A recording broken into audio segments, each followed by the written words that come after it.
Well, I got something coming out from Greenmark, potentially, more than likely out of Michigan, to run against the 8530 in the vertical till or the 4650 in the vertical till.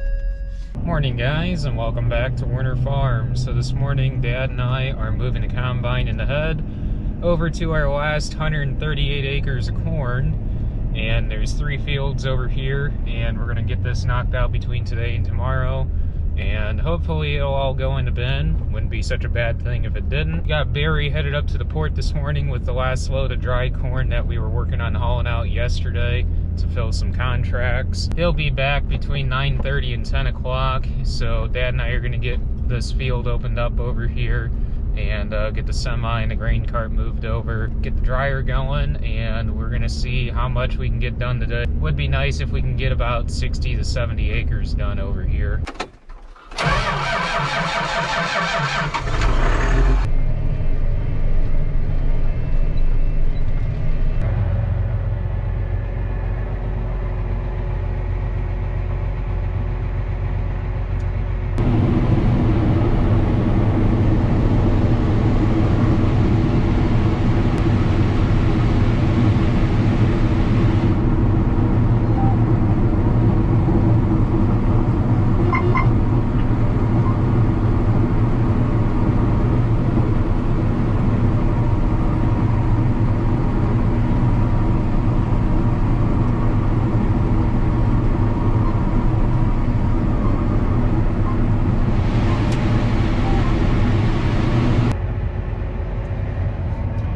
We got close to 20 acres done out of this 40-acre square here, and we've got 60 acres just on the other side of the ditch. I can't remember what this field was treated with as far as foliars go. I would have to swing that past Dad again. But in the next field we do have Axelel BMZ, which is a Hanna product, versus Logan Ag, the premier foliar from them. So that will be really interesting because all the tissue tests came back that the Logan Ag product was doing better as far as from a nutrient standpoint goes, or base saturation standpoint from the tissue tests, that the foliar from Logan Ag was doing a lot better than the BMZ. So that will be interesting to see how that performs. And I actually was running combine there for the past load and a half here. I got Barry broke in on the grain cart, and I think we were having a good time there for a little while, so that was good. And he was doing an awesome job running grain cart, especially for somebody that's not run grain cart with the 8530 before.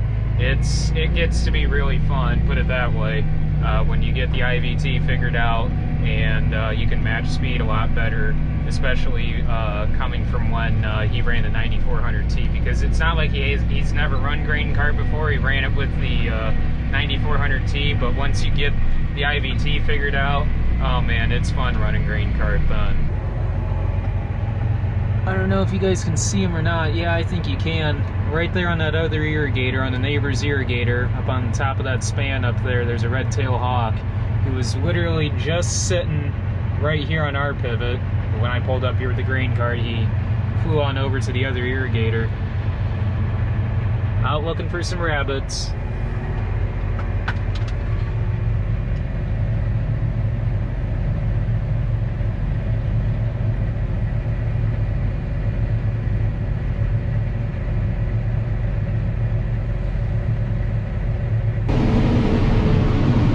So I switched places with Dad, and Barry's going to run semi and grain cart, and him and Grandpa are going to take a couple boxes of rye over to our custom applicator for him to go and broadcast, hopefully probably tomorrow or the next day, and basically get some fields lined up to be vertical tilled later this week. Potentially we're looking at about 500 to 600 acres potentially. That's going to need to be hit with the vertical till over the course of this week.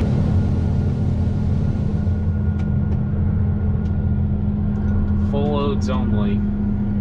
I think Barry's getting the grain cart. He just got here with the blue semi, so grain cart's full, so what's on the combine and on the grain cart will fill this blue semi then. So he'll have 2 trucks here loaded, and I'll just have to work on picking the grain cart full then.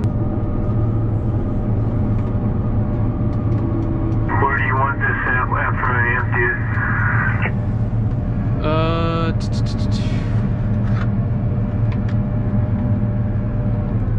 You can park it on the ends right beside the black semi, headed to the west.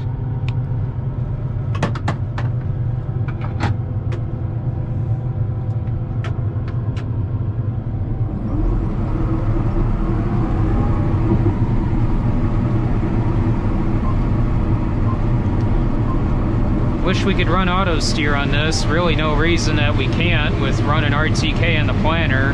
We don't run the row sense just because we don't want to spend the $3,000 activation.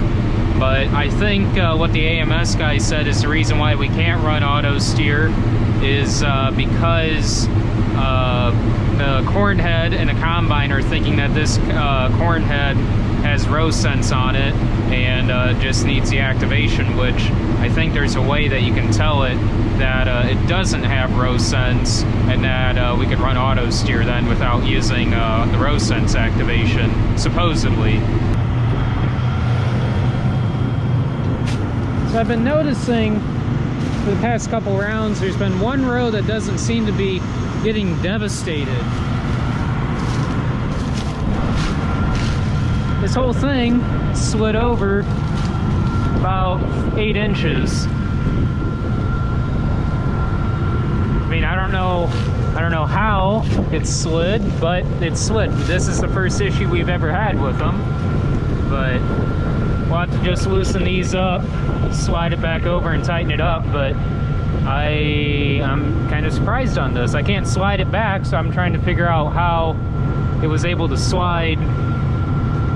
I don't know.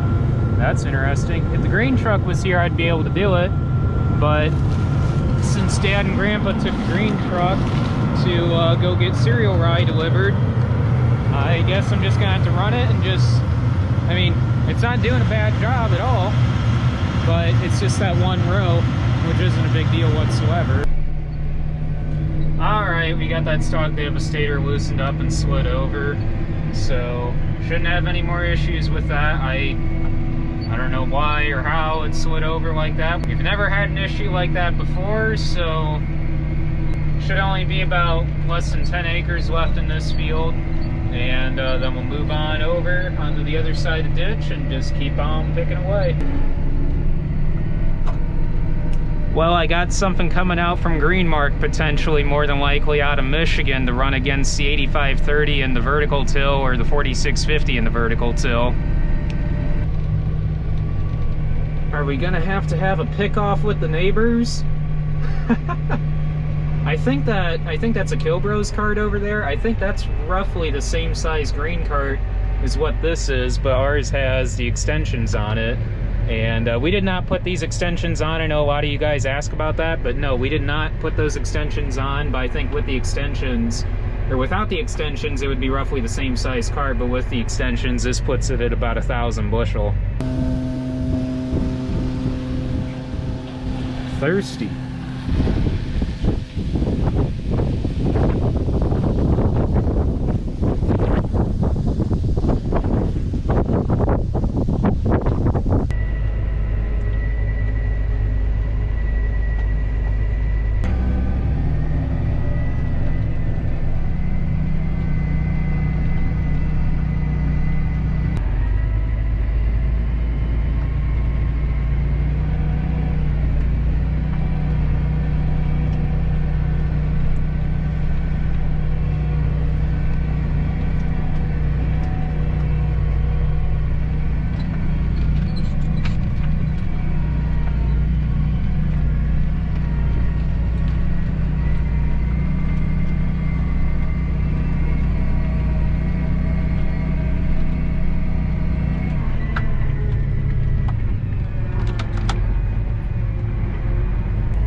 Get after it!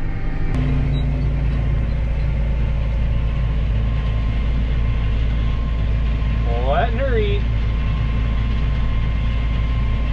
You guys can see it or not, but it looks like there's a fawn right there in front of us, coming right up to us. Oh, he stopped. Going right into the corn. That's the second deer we've seen so far out here. Honestly, I've never seen deer on this field before. Should be able to knock out that other side left between this empty truck and the grain cart. So we'll get that other side knocked out, and what we'll have left then is roughly 55 acres, I would say, left here, or just under 55 in this field at least. Wow. Killer sunset tonight. Gonna be the last one for corn harvest for us, at least on our acres. Custom harvesting on corn will finish this weekend. We should, more likely.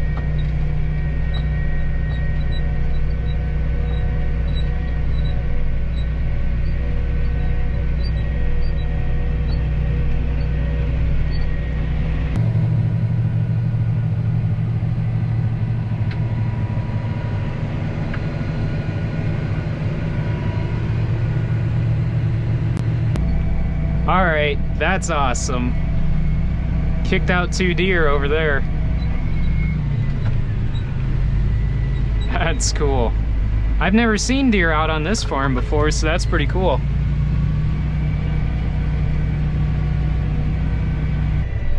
That sunset just keeps getting better and better. Holy cow. Perks of harvesting in November. I've said this year after year. November kicks out the best sunsets for harvest. Wow, this is the time I need to have the drone up right now. Man, I wish I had the drone with me.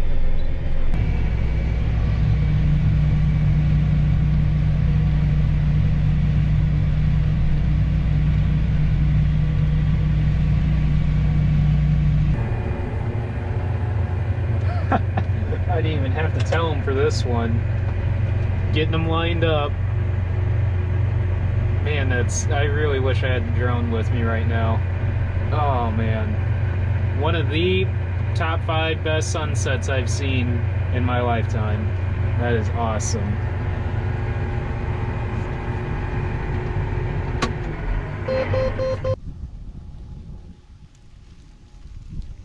Wow. That is awesome.